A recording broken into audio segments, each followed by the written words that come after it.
Welcome back to Elementary Unlocked. Today I want to take a few minutes and just talk about multiplication. One thing that every parent needs to realize if they have an elementary student is that before they get to the fourth grade, they need to have their facts from 0 through 12 memorized. Not, oh, I still need to draw something out. Not, oh, I still need to add it up over and over. No, it needs to be locked in their brain, memorized, or they won't be able to easily do the work that is coming their way with larger digits. All right, so let's start from the beginnings of multiplication. Multiplication is a repeated group, okay? Repeated is the key thing with this.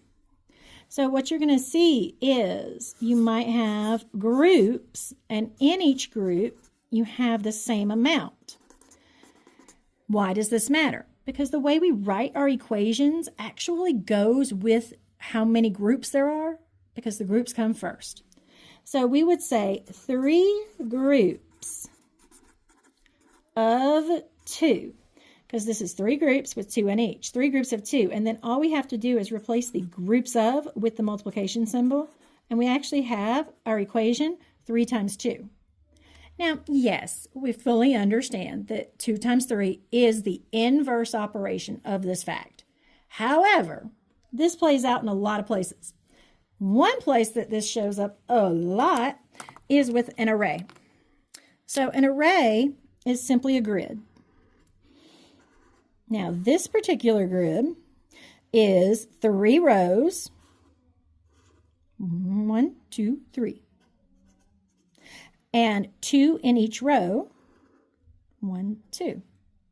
3 times 2 is 6. 1, 2, 3, 4, 5, 6. So their rows are always going to come first when they're doing their multiplication. The other side of this is that there is repeated addition.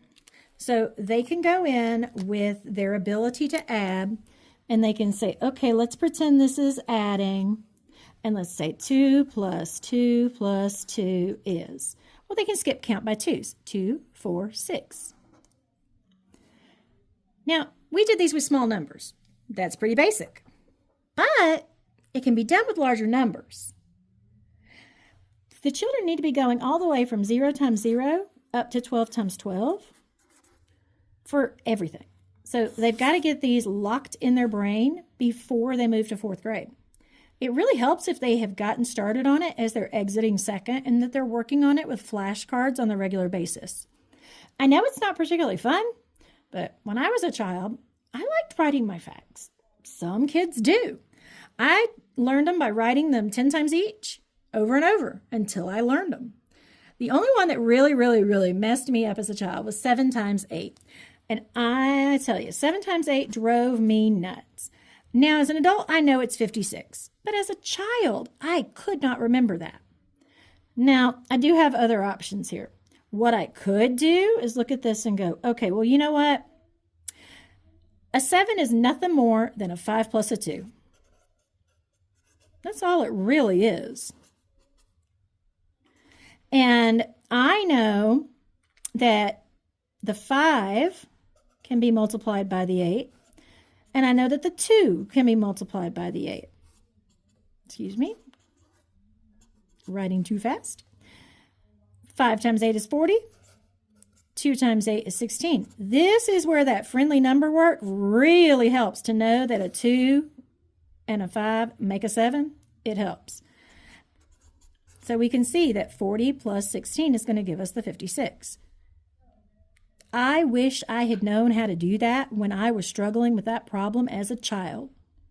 This is known as distributive property,